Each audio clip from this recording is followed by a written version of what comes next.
What an absolute perler. 8th month 1986. There's a great story behind this vehicle you see behind me. This is a 12 volt, so it's an Australian market, 12 volt Sahara 12 HT automatic. This thing is absolutely immaculate. The story behind this one is that the owner of SPC Foods back in 1986 bought this one for $56,000, right? And just to put that into perspective, at the time the average house price was $52,000.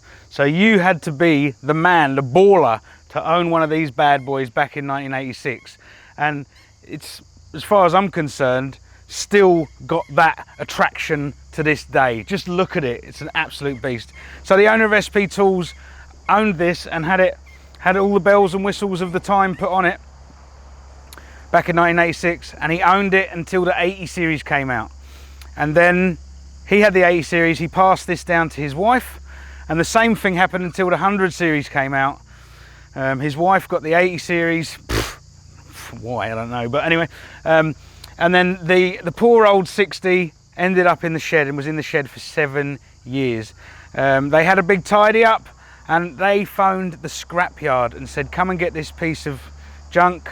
So off it went to the scrapyard, where the son of the scrapyard owner noticed this and obviously saw it was way too good to be wrecked, bought it off his old man for the price of what they thought was the only thing that was worth any money in this, which was the engine. So he bought it for the price of the engine, got it out the scrapyard, and that's where a lot of the mods you see now happen. So, you know, like the bonnet scoop and a lot of the cooler things that are going on here.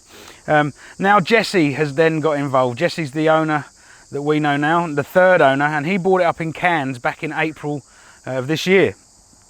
And since then he's brought it down here, and he absolutely adores this thing, loves it to pieces.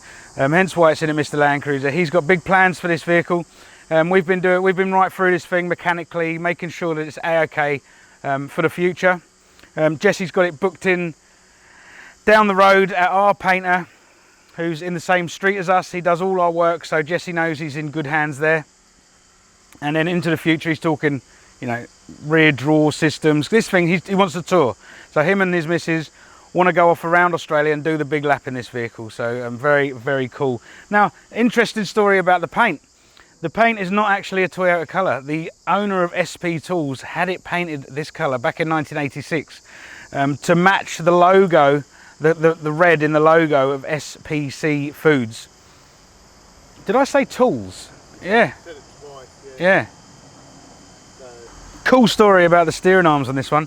When Jesse first came to Mr. Landcruiser a couple of months ago to touch base and book his vehicle in, we noticed that the tyres had been scrubbing real bad. And Jesse said that on his way here he'd hit this massive bore, and we looked underneath it. And the steering arms were bent, both of them were bent like bananas. And you could still see all the hairs from the bore under there, so he'd definitely done some damage to the bore, and the bore definitely did some damage to Jesse's vehicle. Pretty lucky, to be honest. It's quite a dangerous situation to be in, but we've put all new superior arms under there now, so they're all nice and shiny.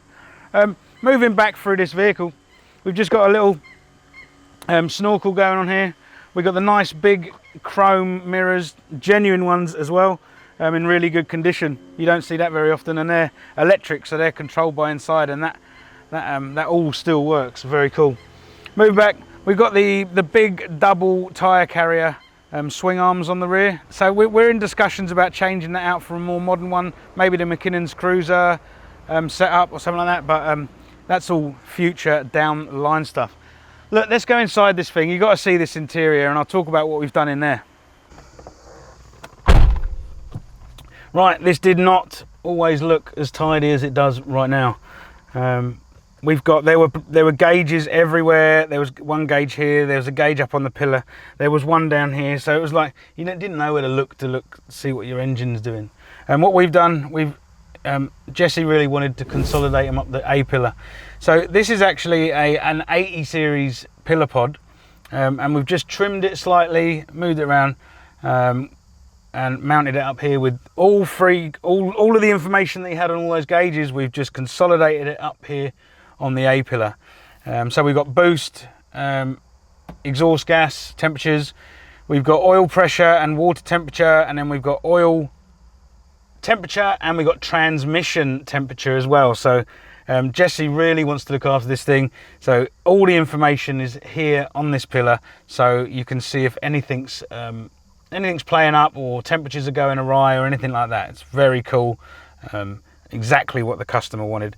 Now that leaves this we've changed this dash out. The dash originally came in with lots of cracks. Jesse brought this upper dash with him, and we've changed that out. We've also put all LEDs, upgraded bulbs in the illumination, and all the indicators and everything in the dash, just to really pop it more when you're lights and when you're driving at night. It didn't have the inclimeter in here either. We've had all this dash out. We've got the inclimeter in there, we've got the clock working, and that was all supplied by Jesse in a box when it came. Down on this side you'll see an old school, very retro, very cool turbo timer, and next to that we've got ARB compressor with front and rear lockers. So this thing is going to be very capable off-road, that's for sure. Check out the seats, man. The velour is in really good condition. Turbo seats. Are they spring seats? No, they're not spring seats. That's a bit of a shame because they're very cool. Center console, door cards, everything's very, very good condition. Jesse's on about the sunroof doesn't work in here, so he's got a couple of new motors and he's got some tracks and stuff like that. So he's going to get that overhauled when it goes for paint. He's also going to rip the roof lining out of this, and he's going to go for a darker roof lining in this, so like a black or a charcoal roof lining, which I reckon is going to look really, really cool. We've also completed the rear air conditioning in this, so it had a lot of the stuff there, but the clear ducting that goes up the side wasn't there. So we've managed to source some of that, clean it all out, get it in there. It still needs a bit of fettling, but works now. So when these rear air conditionings work, it's so cold in here, it really is. This is a big space to cool down, and without that rear aircon, it really does struggle. Let's go under the bonnet and see the powerhouse going on. So, the 12HT, the pick of the bunch. Now this one has definitely had some work done. I've been up the road in this and it hauls arse. The gearbox has been done by Wholesale Automatics. It's got 100 series upgraded parts in there. It's got the upgraded valve body.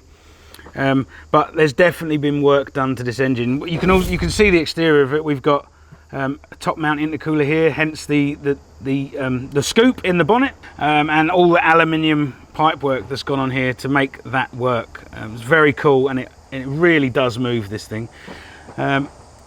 We got the winch controls next to the airbox there, and here on this side someone previously has done a lot of work with the wiring.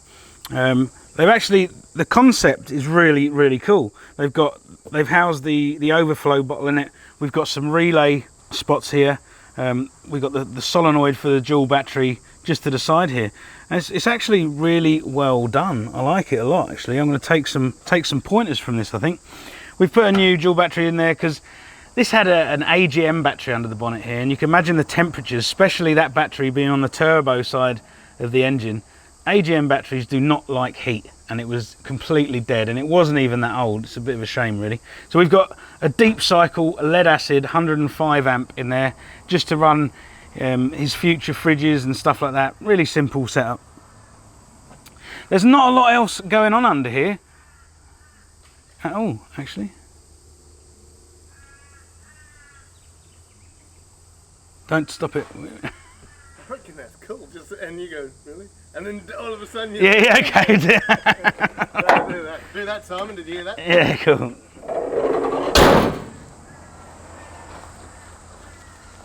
Things I didn't mention.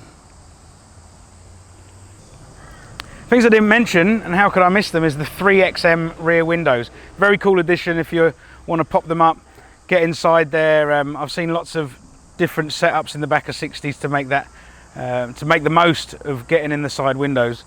Look, Jesse's going to take this for now. We still have, there's going to be a growing list as Jesse uses this a bit more. We've already got things that we want to look at, consolidate a little bit more wiring. We've got a bit of a flutter on when it starts up cold. it starts to, it hunts a bit. The little valve for the fast idle's not working, so we'll address that after Christmas. But Jesse's going to take this now, enjoy it over the break, and we'll probably see this thing in the new year, just to do a little bit more fettling on it, just to get it how Jesse wants it. 8th month 1986, HJ61 Sahara, beauty.